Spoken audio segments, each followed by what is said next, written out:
Hello and welcome to Mumbai se Manchester. My name is Nikhil, and today we have Kaustubh with us, who is a freelance football writer.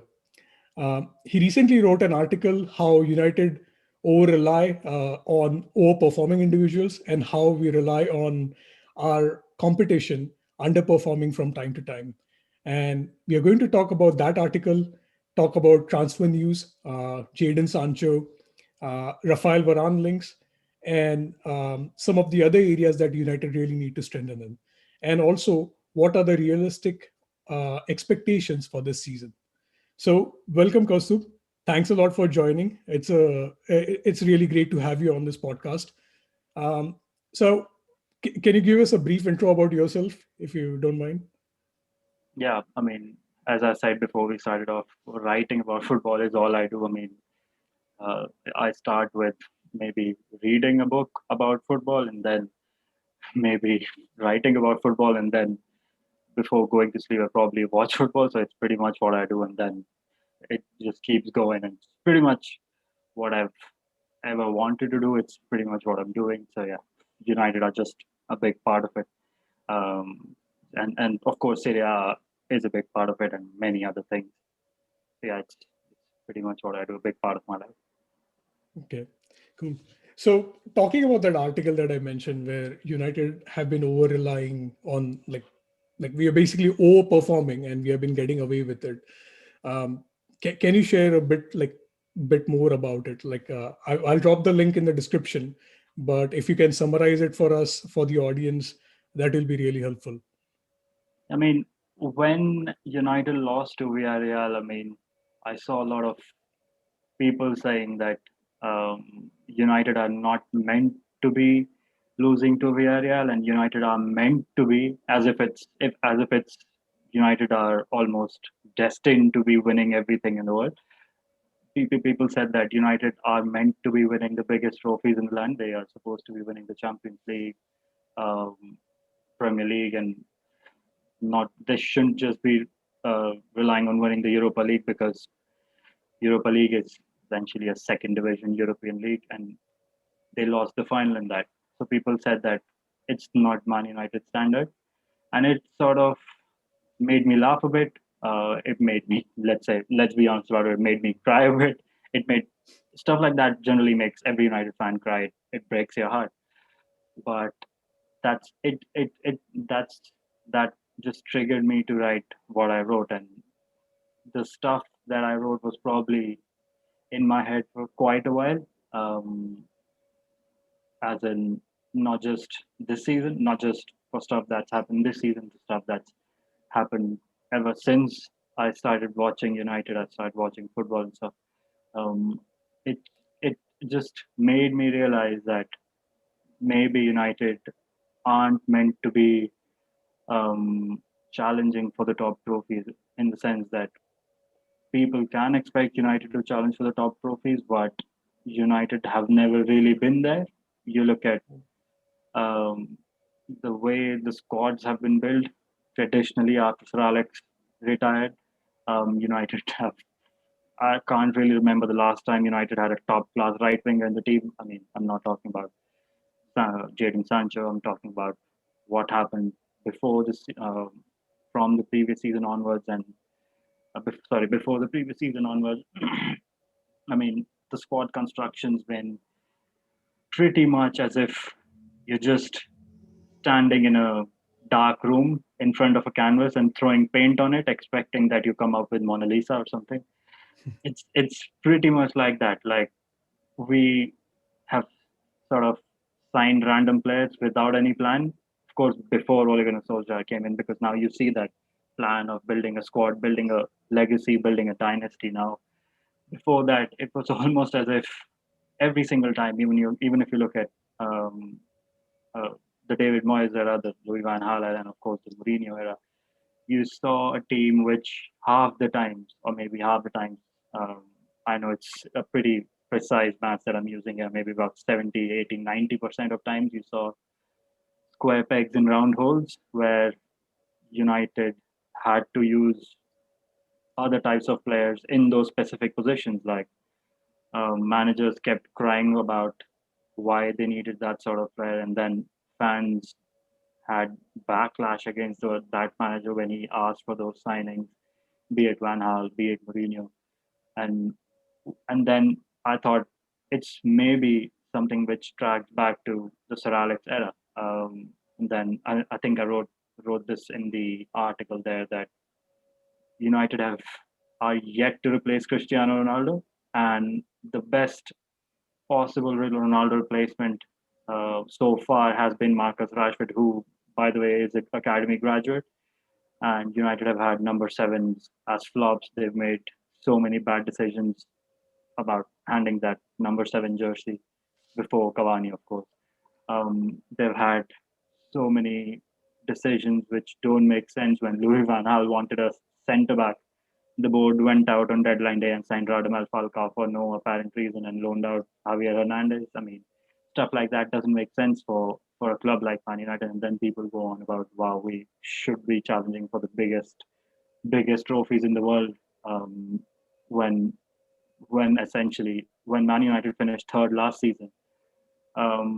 You look at that squad. Brandon Williams was a regular last season. Mhm. Solskjaer had to play James Garner in some games, especially in the Europa League. I think he played against Norwich away from home last 30 minutes. Um, yeah, before Fernandes came in, it was all about. I mean, we can all have a laugh about this, saying that it was Andreas Pereira playing there regularly and Jesse Lingard playing there. It just shows the level that Man United are at now. What Sir Alex did was more like a regular old performance. Mhm. And if you look back on it, you'll probably say that maybe I'm right, because what United spent on Wayne Rooney, on Cristiano Ronaldo, when these players came in, they weren't superstars by any means. Antonio Valencia was and pretty much an unknown in the Premier League, who was there at Wigan for maybe just one season after impressing in Ecuador and in Spain.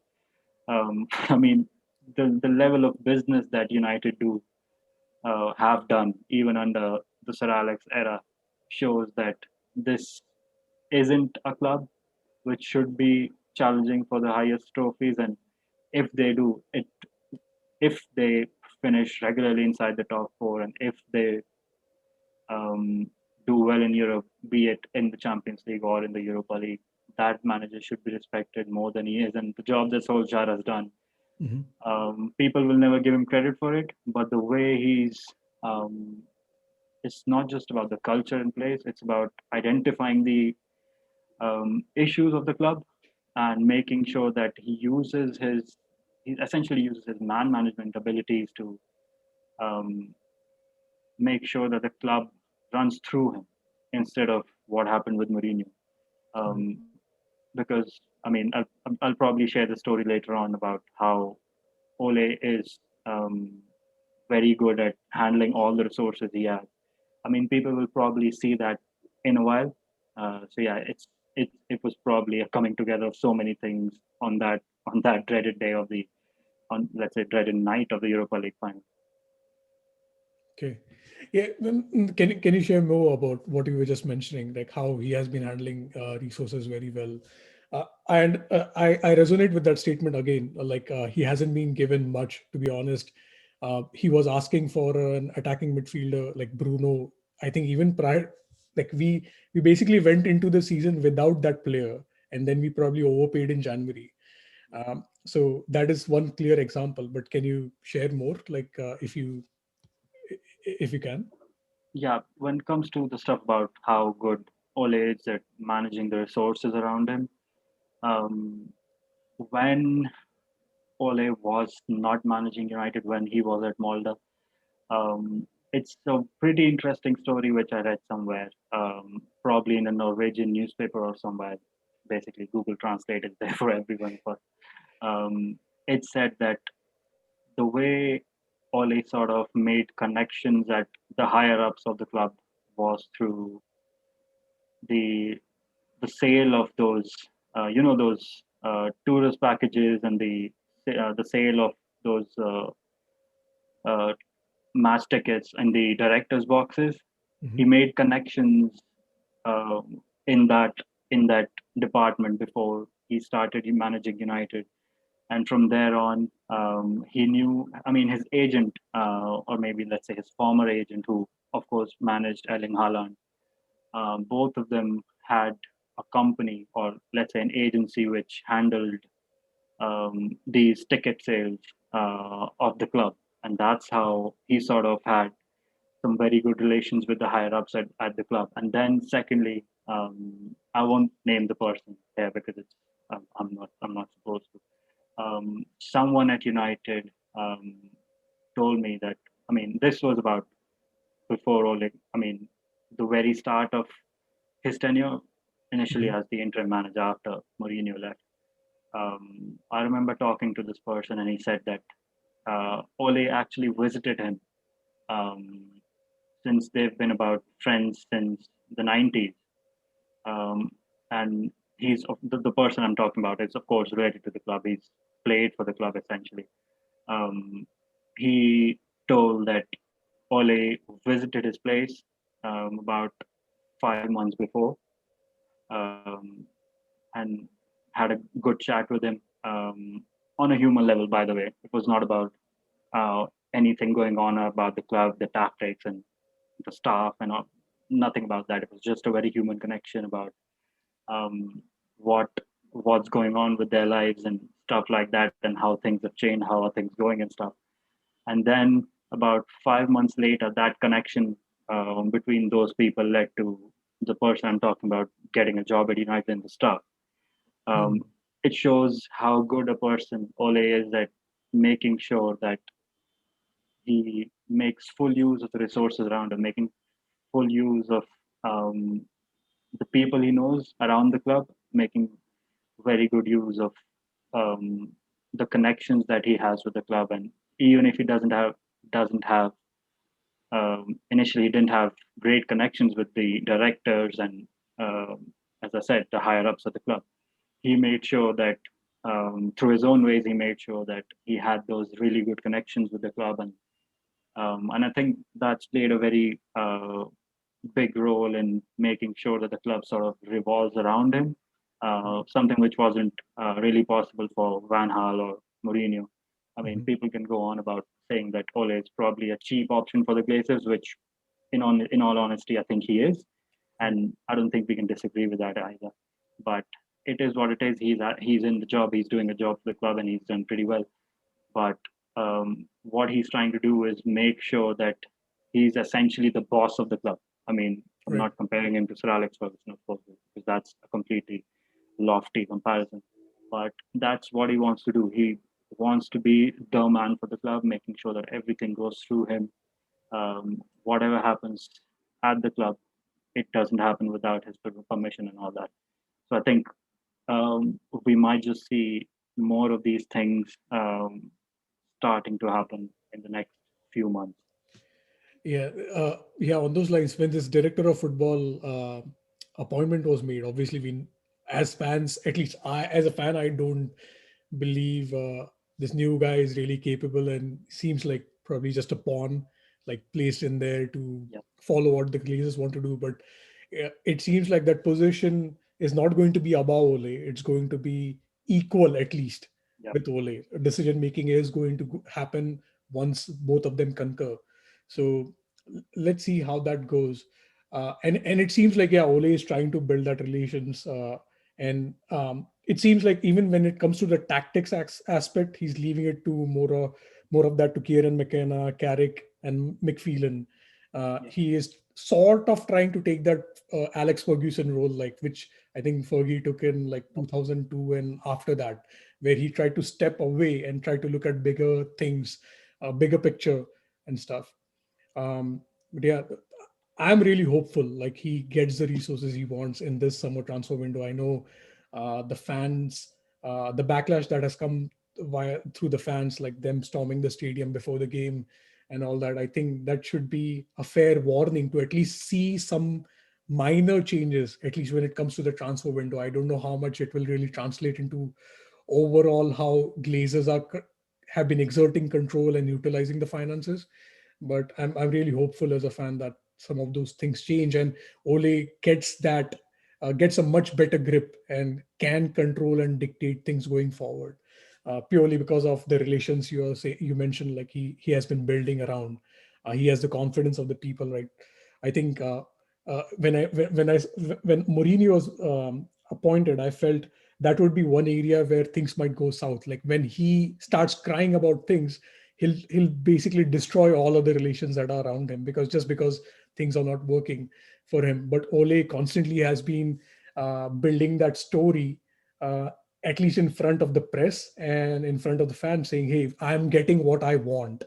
Right? But at the same time, I have a feeling like he's making his like whatever disappointments he might be having with the transfers not happening on time or not getting the right profile of the player. I'm assuming at this moment that that is happening, just as Ferguson used to do, right? Because in Ferguson's era, like in the 2000s, when the Glazers took it over, fans were not happy, just as they are today. But Ferguson kept the fans at bay. By obviously it was his man management and the way the team won things. The team will have to win more things for Ole's story to sustain. If we don't start winning, I think that story might start to lose grip, and fans are not going to believe then what even Ole is seeing today. Uh, but on those lines, just a question: like, do you think at this stage, we are linked with Sancho? Um, it seems like pretty much a done deal. It is just like dragging on, and it's boring the fans, because every other day you see Fabrizio mentioning that, hey, this is the valuation and we are getting so close. It seems like a pretty much done deal, and it is going to happen. So it seems like the right wing position that you're mentioning is finally going to get sorted. However, when I check out Bundesliga and the goals that he has scored, they have been predominantly from the left side, and it's been for the past 2 years, not just like this season. So some fans might have questions or concerns that, hey, is he really going to play on that right side, right? Because that is where we want that player to play. What do you think about that? What is your opinion? I think when United failed to sign Sancho last summer, and they signed Amad Diallo, who I think is a brilliant talent. I mean, I saw a lot of him, not a lot of him because he didn't play a lot in Serie A anyway. I saw, let's say, quite a bit of him in there, and he was probably one of the best talents in that league. And I think that's that's holding true for the Premier League now. He's someone who's predominantly a right winger, Mhm. and think Sancho. The thing with Sancho is that um, it's not about the fact that he is a right winger or a left winger. I think it's a bit more tactical in the sense that I think before that we probably have to look at the role Paul Pogba played towards the end of last season, essentially playing as a left winger. Mhm. His role was never really to hug the touchline. His role was to make sure that he holds the ball in those high value areas. By high value areas, I mean holding the ball between the opposition midfield and defense, Mhm. where United, I don't think United have players of that type yet, because you look at Marcus Rashford, he's more of that player who runs in behind.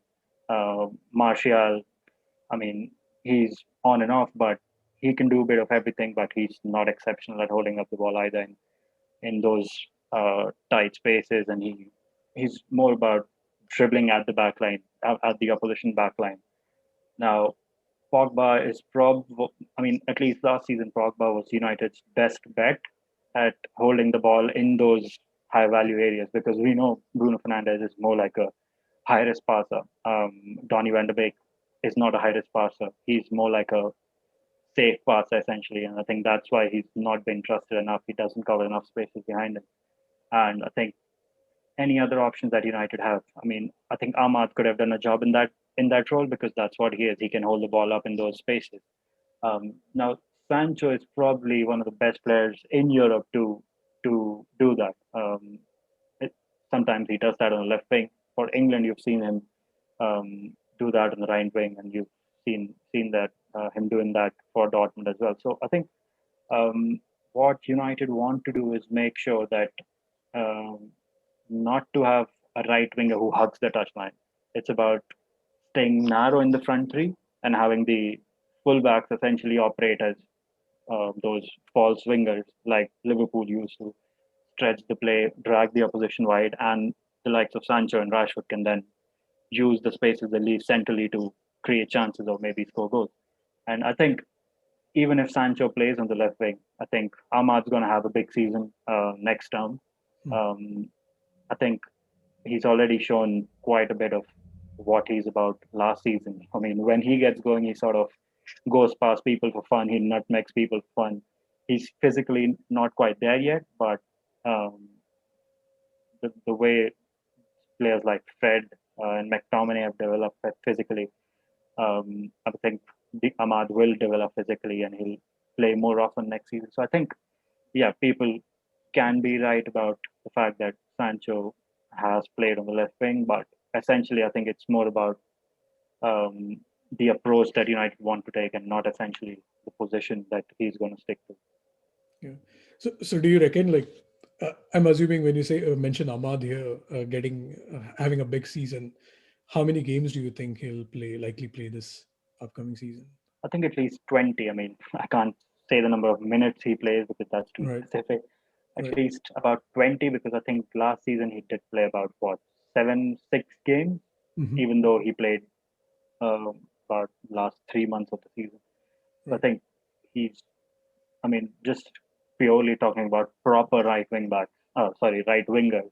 I think Ahmad is United's proper right winger. Sancho is a winger essentially, can play on both sides. Ahmad Right. is probably the best, not best, the only proper right winger there. So I think he'll play a decent role next season, if not a big role. Yeah, it would be amazing because to be honest, like if personally I have to place Sancho, Rashford, Marshall in say who occupies that left wing if really needed, I would choose Sancho anytime, like even above Rashford. I know Rashford Yeah, has been phenomenal for us, but Sancho brings the qualities that you mentioned, right? He can hold the ball, get the runners going. Like with Cavani having to staying for another season, possibly Mason playing that center forward role from time to time. That gives these players that opportunity to make those runs, as you yeah. said, in the high value areas and create more chances than what we ever did. So, yeah. Um, I know we have been recently linked with Rafael Varane, and Fabrizio did confirm that as well. There have been talks going. I personally again feel it's we'll have to go all out. Like even if he has a limited number of years left on his contract, Madrid are not going to let him go because they are already losing Sergio Ramos, huge experience. Um, Firstly, do you think we might be able to pull it off given the way we have pulled off transfers in the past? I think there is a chance, but I mean, for that, we probably got to look at the contract situation of United players in the past because the way transfers take place, it's about the amortization of the values and their contracts.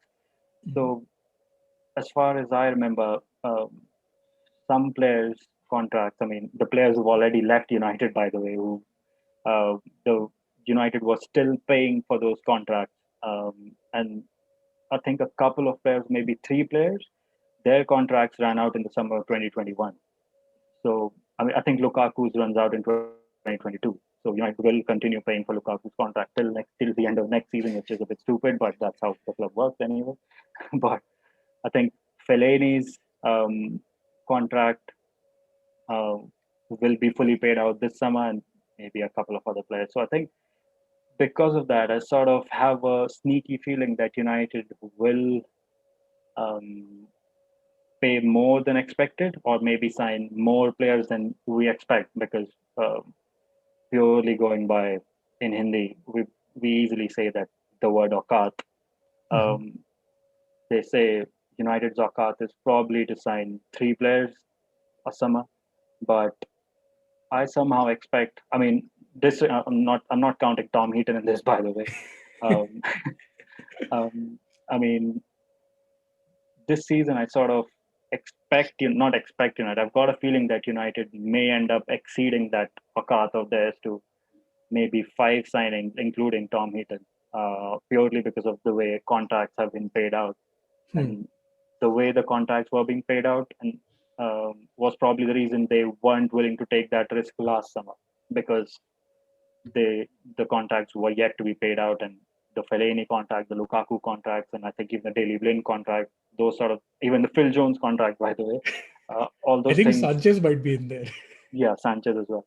Um, they had to pay all sorts of things. So I think because of that, I've got a suspicion that they are pretty serious about Varane, because I mean, this is my own information that I was told by someone in France that if Zidane leaves, Varane will leave. I mean, Hmm.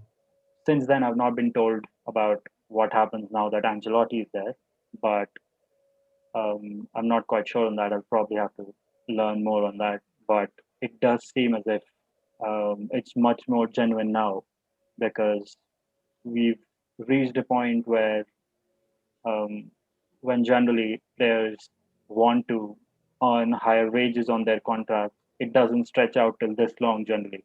Like Mhm. he's got what, less about 1 year left.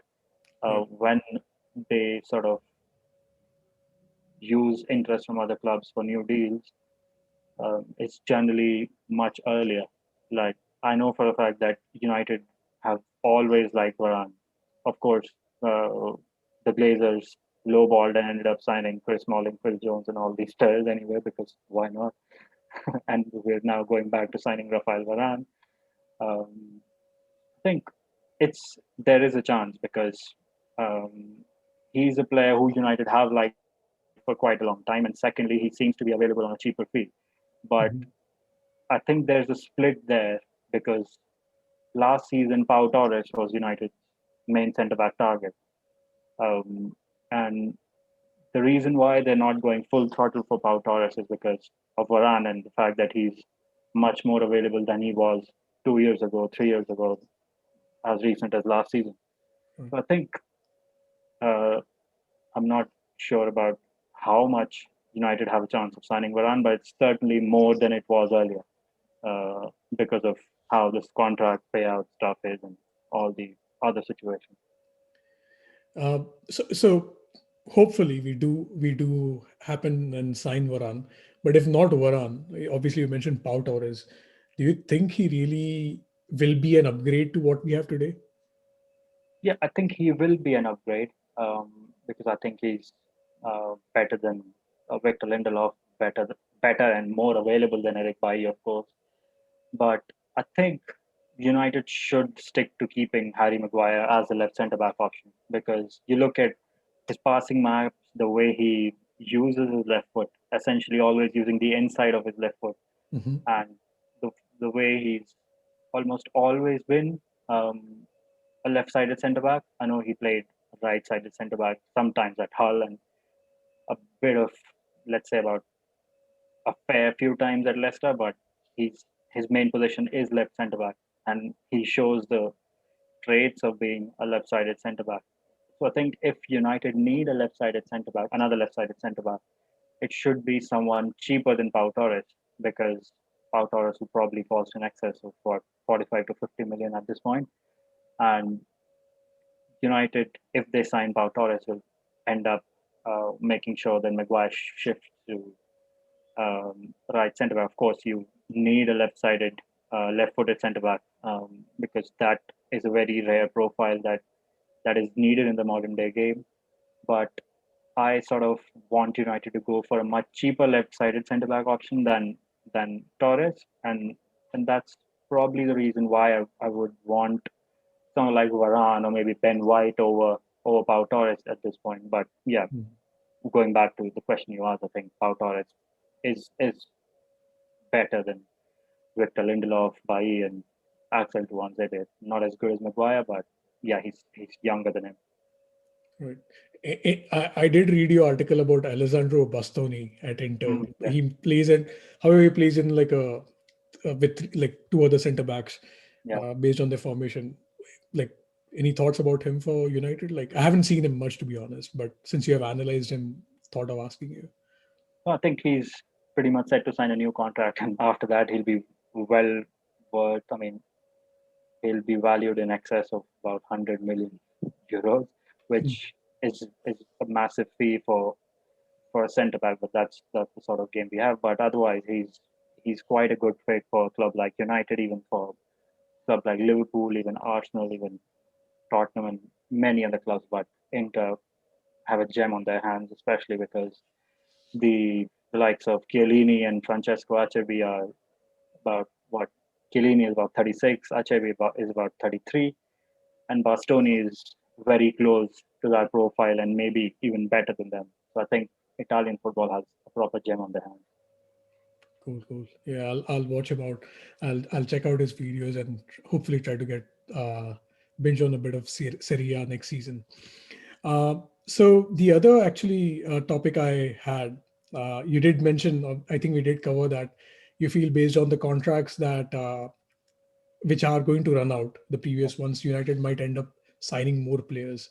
So one of my questions was, okay, how many signings do you think will realistically make? And I think the answer is somewhere between probably 3 and 5, not including Tom Heaton. I really hope that happens. The other thing that I wanted to bring up was a lot of analysts, football analysts that I'm seeing on Twitter. They are mentioning the need for a CDM. Um, with so there are probably two, three different scenarios. One where Pogba stays, right? Uh, Obviously, I'm not calling him a CDM, but I'm saying I'm thinking of a situation where Pogba stays, and then the possibility of us signing a CDM. And what does the partnership of McFred have? Like, what does it come to going into this next season? Um, Maybe the main question is, do you think this should be a priority position that we should go for? And if yes, which name comes to your mind? Like some a realistic option that would be that United should go and sign. yeah. I think uh, the defensive midfield position should have been United's priority ages ago. I mean, should have been a priority last summer, but um, United have never really bothered to build the squad in the right manner. As I said pretty early on, that they generally play square pegs and round holes and vice versa and stuff. So I think they knew from they knew as far back as the 2018-19 season that Matic was um, inconsistent, shall we say? I mean, he's had some good games this season, but it's almost like in the first half he is brilliant. In the second half, he's he's almost like a 40-year-old who's just walking about the pitch, giving away passes and getting dribble passed by teenagers and stuff. I mean, it just shows that uh, United should have seen that happen way before they did, and instead they ended up handing him an advantage a new contract till what next summer, and there's another player whose contract runs out next summer. But I think it's high time now that they focus on that position because we looked at that 6-1 defeat to Spurs when, um, which sort of, which sort of showed that um, Ole is now not going to take risk about playing a one man. I mean, he's not going to play a sole defensive midfielder in there, and he learned from that. And everything that happened from that defeat onwards was basically a snowballing of the stuff that happened in the early part of the season where United were constantly getting overrun midfield. Right. So just to protect the centre backs, who I think are not the best pair, they are pretty similar players in a way. Maguire and Lindelof. Maguire, I think, is better than Lindelof, but they've got similar traits. They need to be covered up by a defensive partner, which is why you see Lindelof playing well for Sweden. By the way, he's got a much older, much quicker centre back around him, much more physical centre back around him, Hmm. and I think it started from there. But if United have a defensive midfielder um, who is a pure defensive midfielder, I'm not talking about Fred or McTominay, which and it's no criticism for them. I think they are not defensive midfielders anyway. If they have a proper defensive midfielder, I think you'll see the centre backs getting more support, um, and because of that, you'll see someone like Aaron Wan-Bissaka marauding high up the pitch much more than he does. Because you see sometimes that it's Van Bissaka who's got to drop into who's got to drop in as a third centre back when United try to build from the back, especially when Matic is not playing or when Fred doesn't drop into the centre back role when United build from the back. So I think bringing in a defensive midfielder would improve the way United build from the back, making sure that um, they start with the back three. You look at the way United did at the end of, I mean, in the second half of 2019, 1920 season, where Matic was having the best half season of his life. Uh, the role that he played, I think that's what the ideal United centre back needs to do. He needs to drop in as a centre back when United get exposed on the counter. He should make interceptions and a bit like Fernandinho, maybe he should make those cheeky fouls, get away with yellow cards, um, hustle and harry the opposition, make sure that you just protect the centre backs that you have, which essentially is the centre back's main role. But now you look at the way United sometimes struggle to um, break down pack defenses. You see McTominay and Fred just resorting to sideways passes to fullbacks instead of trying to break down opposition pack defensive lines. Um, I mean, McTominay especially, he generally resorts to carrying the ball instead of passing the ball inside. He either carries the ball inside with the dribble or he passes sideways, Mhm. which is a weakness of his. Which I think otherwise he's a pretty good player. I think Fred does that a bit more than McTominay does, but he does not do that in the right areas. He does that in just random areas where even let's say even Axel Tuanzebe can pass when he's not great on the ball anyway. So I think um, the defensive midfield is probably the most important position on the pitch these days. Not just these days; it's been the most important position over the previous decade. And United have constantly sort of delayed it for some reason. They knew Michael Carrick was moving on. He was on the verge of retiring. He clearly did his coaching badges, not as if he never told the club that he was not doing coaching badges. But United still refused to fix that area in the long term, resorted to playing Matic in there when he was clearly aging.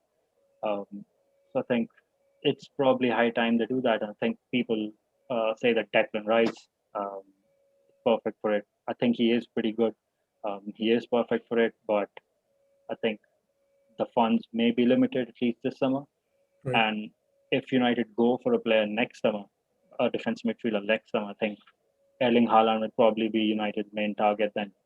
Um, so it depends on, as you said before, depends on the Paul Pogba question. If he leaves, United will get some money to spend on a defensive midfielder, but I sort of expect, I mean, I want United to go for a cheaper defensive midfielder because I think there are cheaper players than Declan Rice there. I mean, they might not be as good or as expensive at Rice is, Mhm. but I somehow want United to go cheap in this position and just pick the most appropriate player. Like the analytics community, as you said, really likes Steven Koopmeiners, who plays for Alzey Alkmaar. I'm a big fan of Boubacar Kamara at Marseille. I can even consider playing Ben White in defensive midfield because I think he's got that Declan Rice vibe about him, but he's not as expensive yet. He's better on the ball than Rice, and he's played defensive midfielder for Brighton a fair few times last season. And Graham Potter, they play a system which, again, relies on building from the back, centre back, with a back three, which Ole wants, which Matic actually used to do. So I think signing Ben White and using him in that um, Declan Rice role um, will not be a bad idea at all. And of course, it'll be sort of a massive ego boost for Ed Woodward as he heads out because, of course, Arsenal are after Ben White and Liverpool have liked him for quite a while. He's a former Leeds United player, so I think it will be a sort of a good CV boost for the man.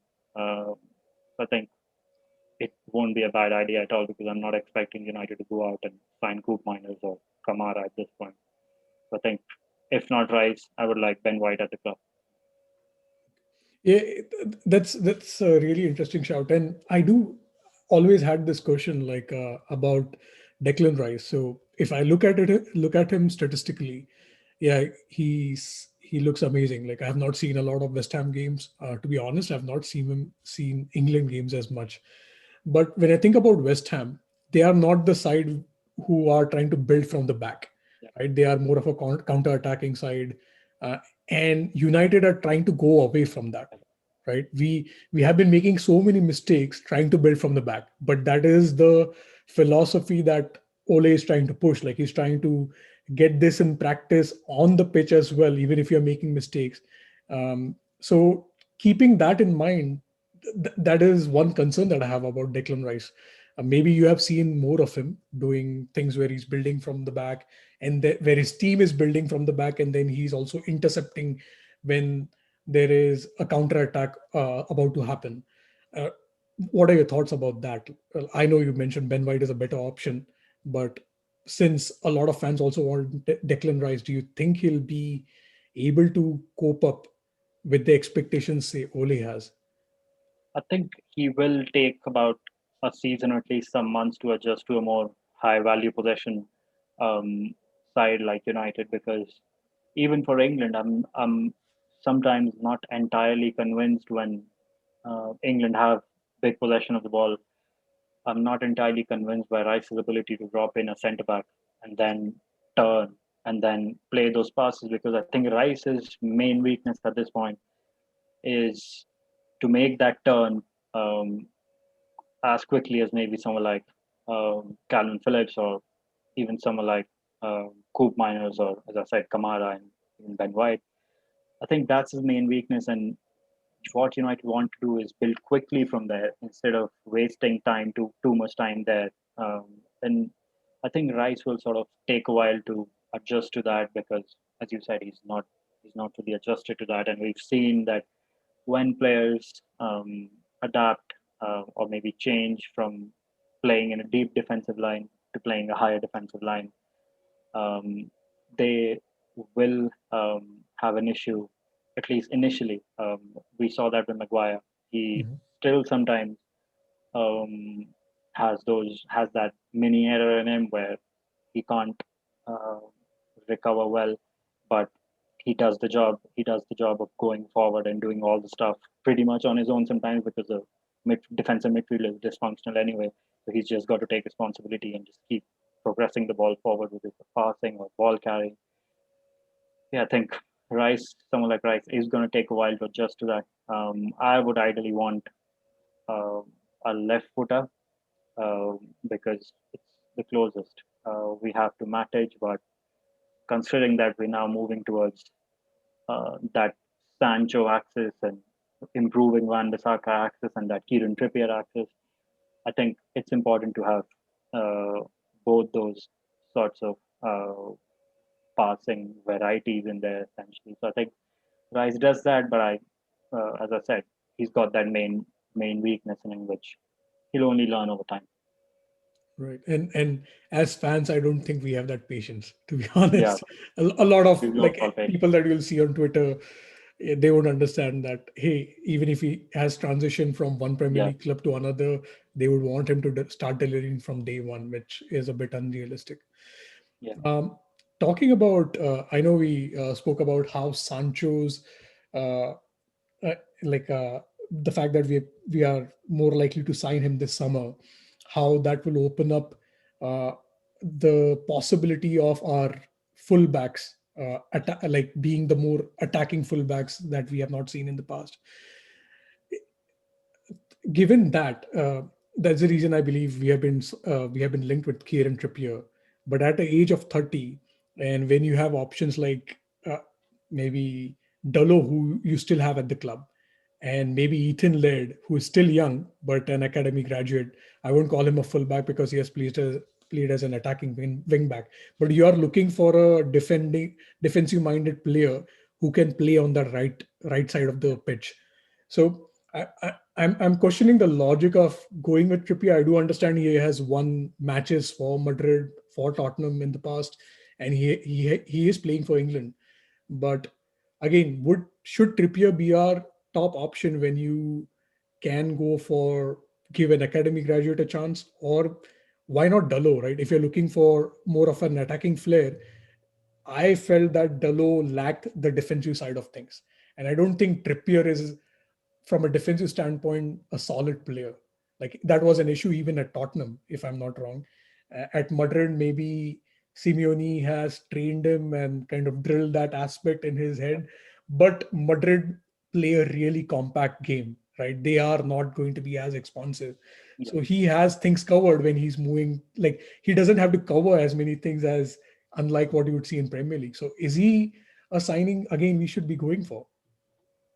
I personally think it's fine in the sense that we're talking about Van Bissaka, who's what about 22, 23, Hmm. um, who, I mean, the coaches are clearly investing time in him to for him to become a more attacking fullback, or let's say become a more complete fullback, because complete fullbacks are very, I mean, completely rare in the game these days. And complete fullback is pretty much what Luke Shaw has become um, through maybe Alex Telles and maybe the coaching that's been going on behind the scenes.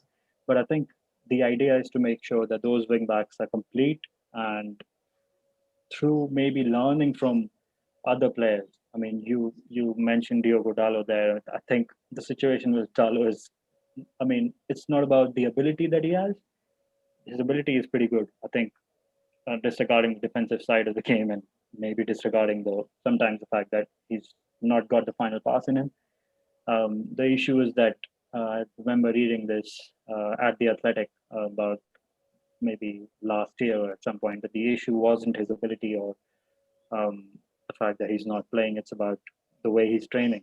Um, his training was pretty lax. It was reported, and I think he wants to move on instead of United uh, essentially forcing him out because what they saw of him, they only know stuff of that. It's not as if um, they've not got anything new to base their opinion of, Hmm. unless he plays in the preseason and does well, which I think he won't because he'll be pretty much off to Milan during after the Euros or maybe even during the Euros.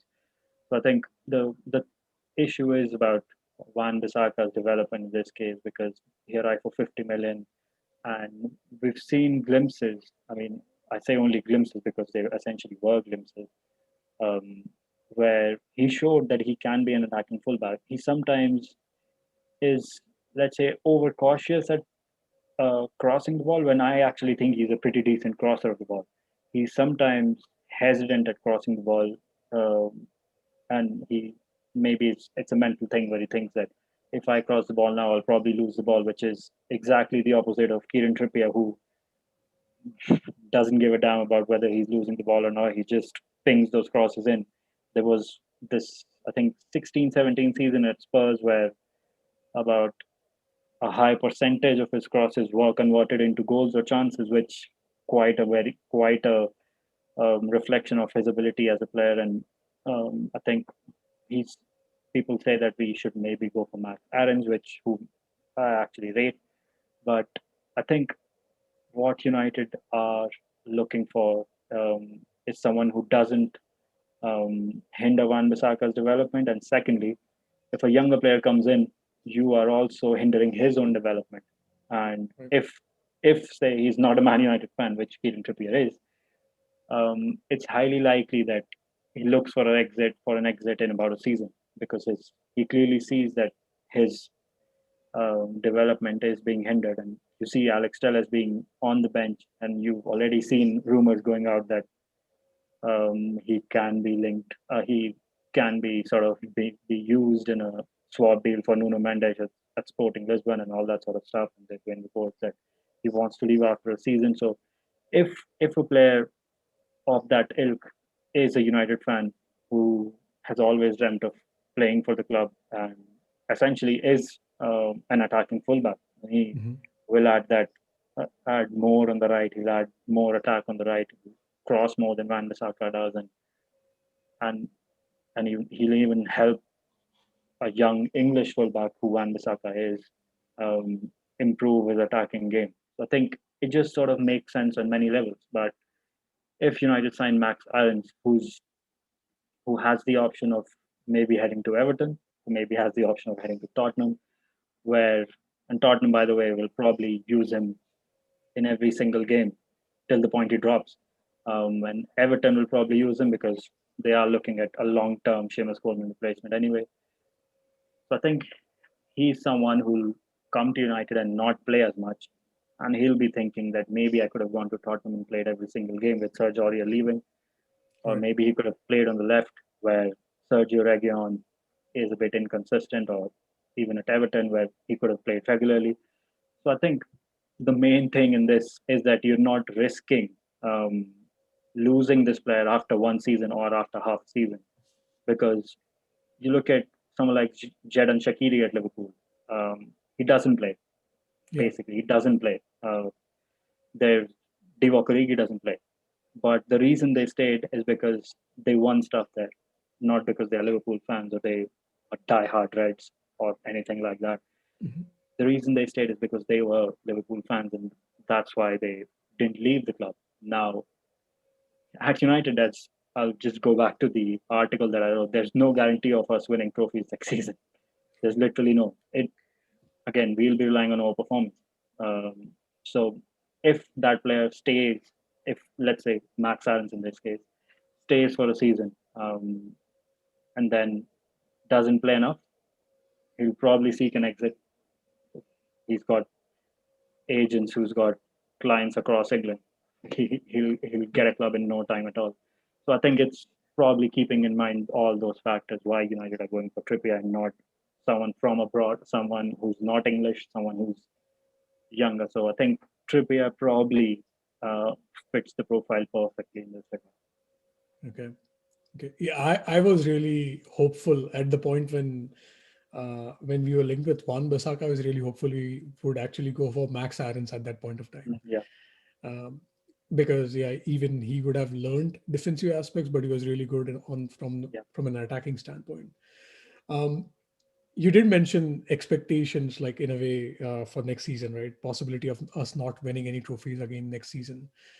When I reflect on the previous season, in January we were at top of the table, right? And other teams were struggling. City was struggling. They then went on a winning run. Given the size of the squad and not just the size, actually the quality, right? Because in your article you mentioned the quality of the bench Chelsea has, City has. City's bench can win yeah, probably the Premier League.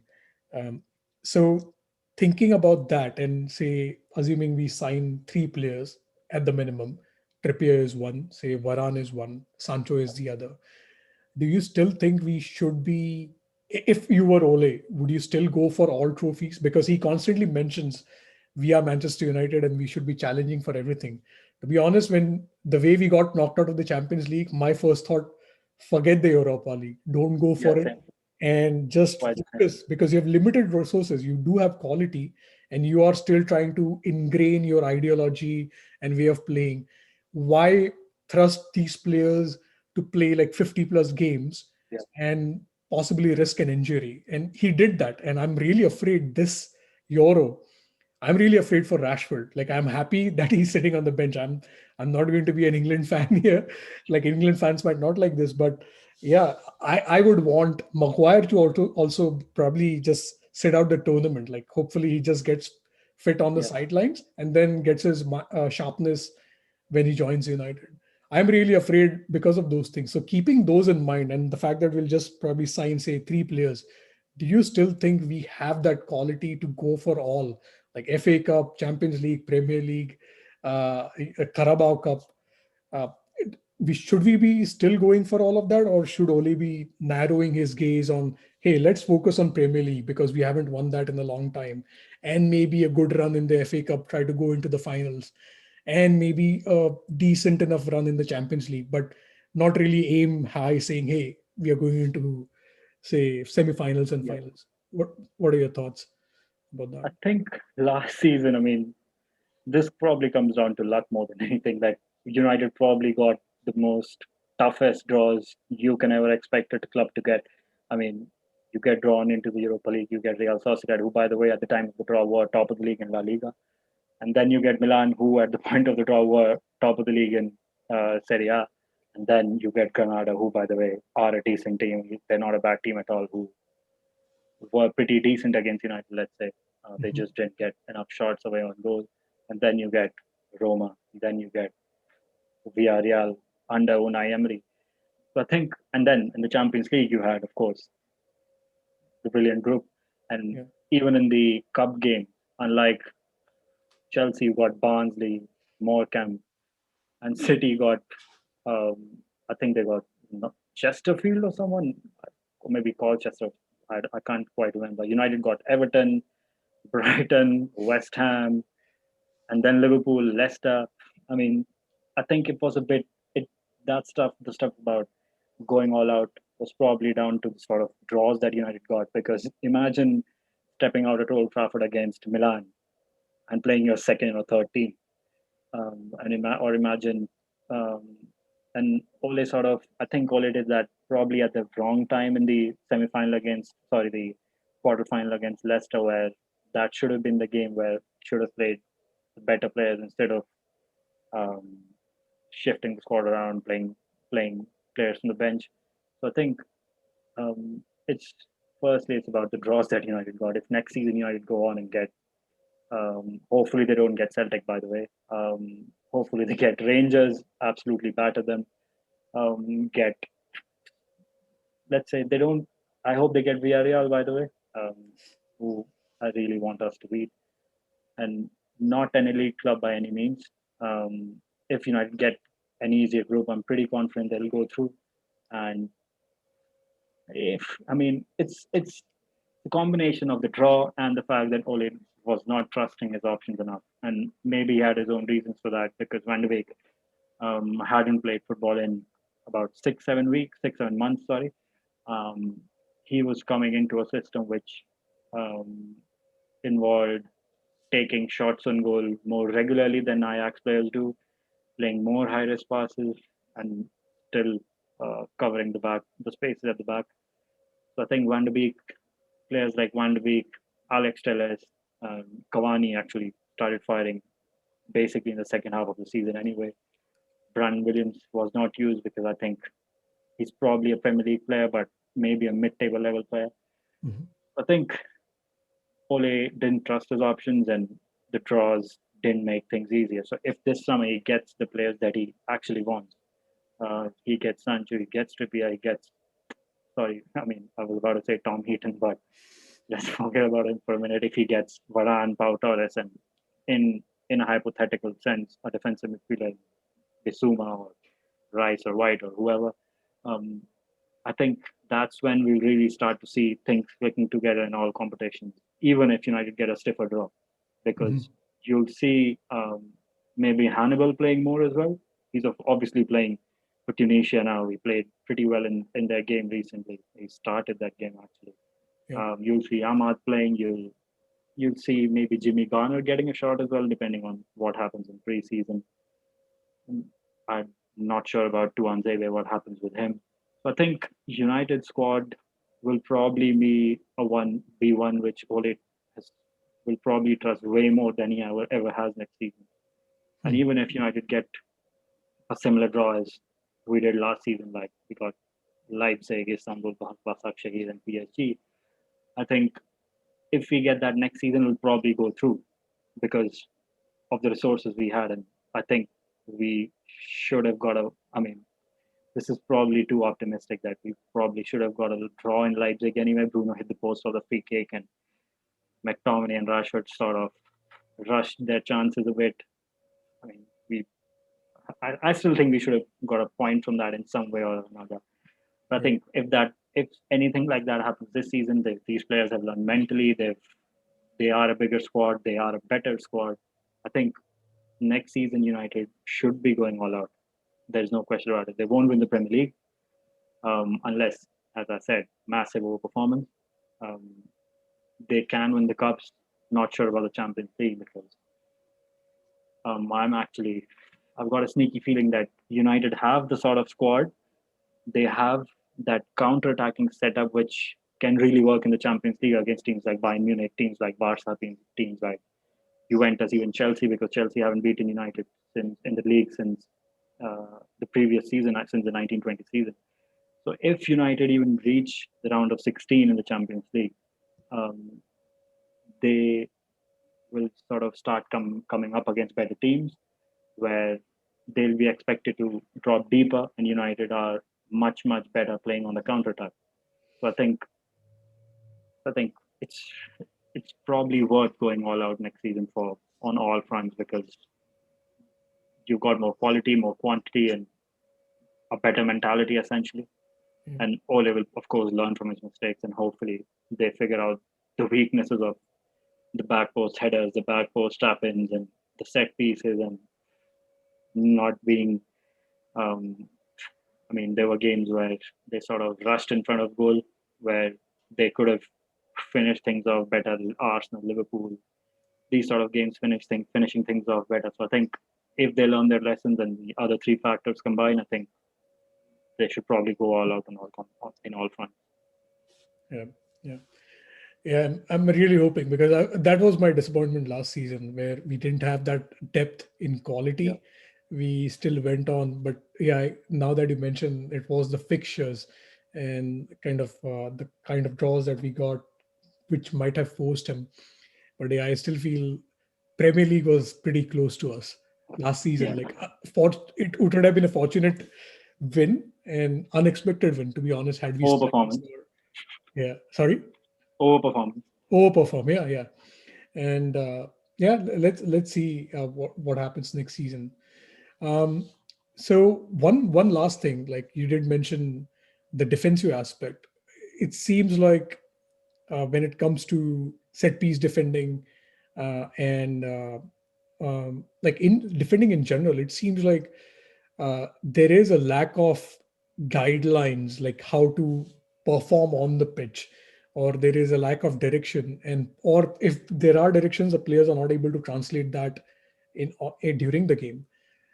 Do you think um, like we need like a specialist? Like I see we, like even with the best free kick takers or the best corner kick specialist and all, um, when it comes to the attack, we are not able to attack those balls the right way, or sometimes we even don't deliver the right kind of balls. Like when I saw Telles started a few games for United, I was really a big fan of the looping ball that would come Yeah, when he would at the far take post. Yeah, yeah, and they were really sensational. And the same goes for the defensive side. It seems like we constantly stick to that zonal marking system, and we tend to lose. Like the opponent outthinks us, and we get caught, and we are conceding goals. Do you think we need like a specialist as such because we are not utilizing the set pieces either from a defensive standpoint or even from an attacking standpoint? I think this bit. I think it's um, when teams play in a deeper defensive line. It's more about handing individual responsibility to the players. It's about them using their own um, personal traits. By personal traits, I mean concentration, heading ability, 1v1 ability, and all that. Uh, it's less about the coaching aspect of it. It's more about what the players are doing. I mean, of course, the coach obviously gives a basic direction that you need to cover these spaces, that you need to be playing in a deeper line. But when you're playing deeper, it's less complicated than playing a higher line because when you're playing a higher line, it comes down to the cohesiveness of the team. It's not about the personal traits or attributes of one player. It's not about Harry Maguire's heading ability, which is excellent. It's not about his 1v1 ability, which is pretty good. It's about it's about whether his partner is covering up for him or not, or whether the right back is playing the opposition onside or offside or not. So I think, but there's actually a dilemma there where United in attack they essentially are a team which is meant to take personal individual responsibility. Essentially, it's not like a Manchester City team or let's say a Chelsea team under Thomas Tuchel who have these complex tactics of how to break opposition teams down. It's about players taking individual responsibilities, finding the spaces around them, and scoring goals. It's Mhm. not about creating those passing triangles. Of course, they create those passing triangles and they probably practice that on the training ground. But it's it's about Bruno Fernandes creating openings, via his own movements. It's about Rashford moving in behind. And I mean, it's a cliche, but in attack, United are all about expressing themselves, taking responsibility, and enjoying themselves.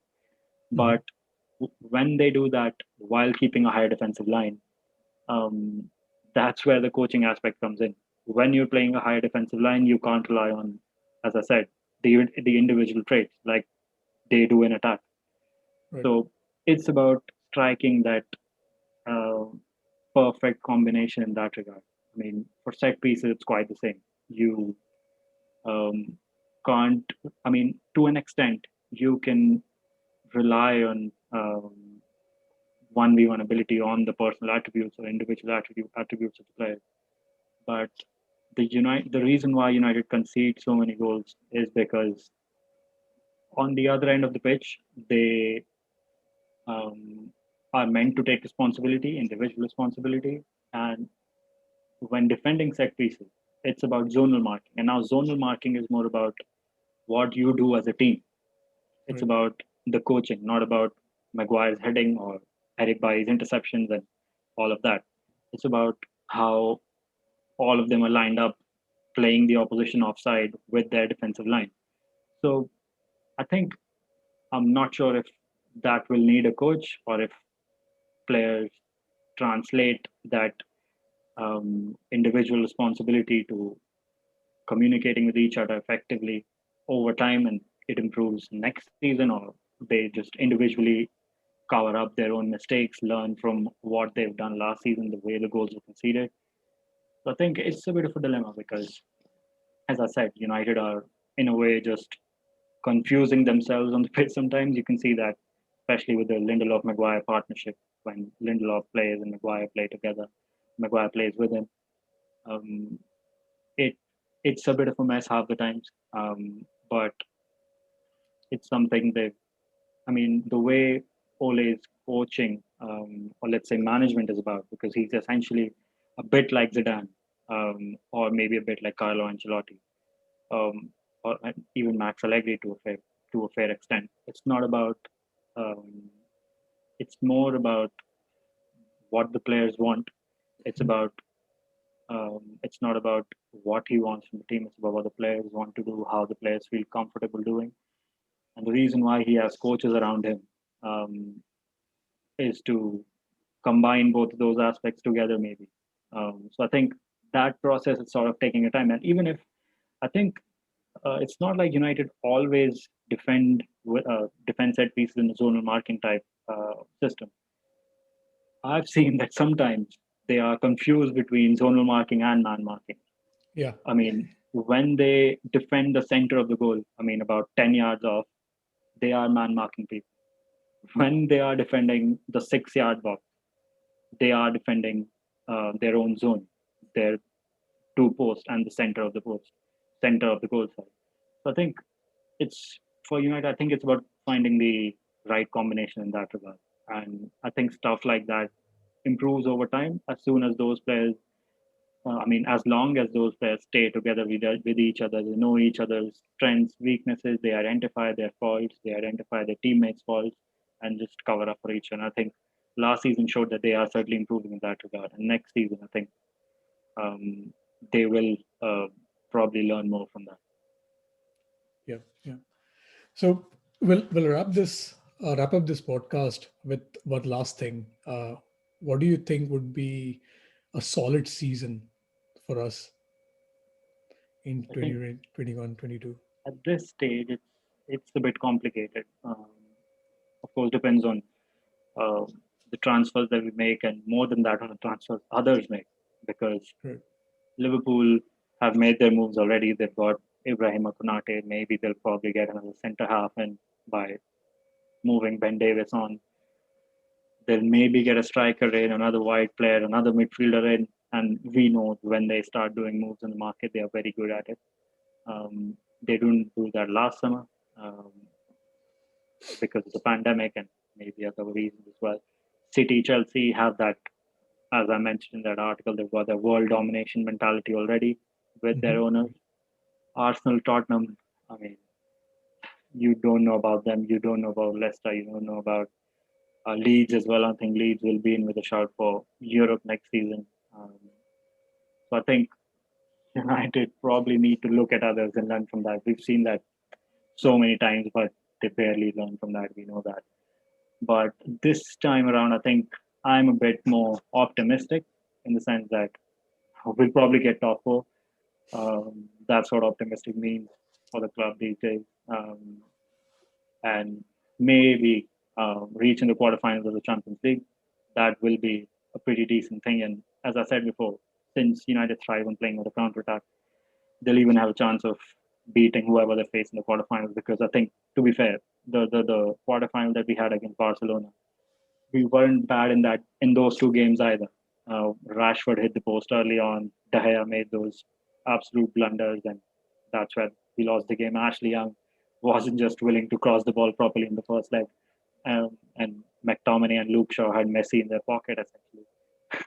So I think United are a Champions League team who can beat better teams in the Champions League because of their setup. So I think quarterfinal will be pretty decent. I won't be surprised if they impress in the quarterfinal, make it to the semi-final, and I expect us to reach at least one cup final, FA Cup Mhm. or Carabao Cup, uh, till the time we don't face Man City in the semi-finals, of course. Um, so yeah, I think top four, quarterfinal of the Champions League, um, and one cup. I think that should be enough. And I think if Ole doesn't win a trophy next season, that's when things will start to turn tricky because Pochettino's contract actually runs out next summer. Um, United like Pochettino, and you'll have other managers in the market to look at if Ole doesn't win a league, win a trophy. Sorry. So I think it's important, more important than ever, to win a league, win a trophy next season. Right. Um, so yeah, I'm a bit not a bit. I'm pretty confident for next season, considering the structural changes and the way the Sancho thing is going on. Okay, cool. Yeah, yeah.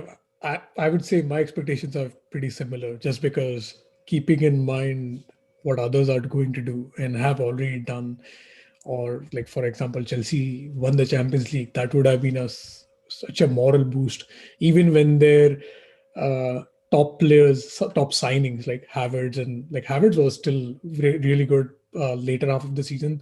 Werner, with his movements, has showed. So yeah, we really don't know. Like top four, making top four would be crucial, even if we make these signings. So yeah.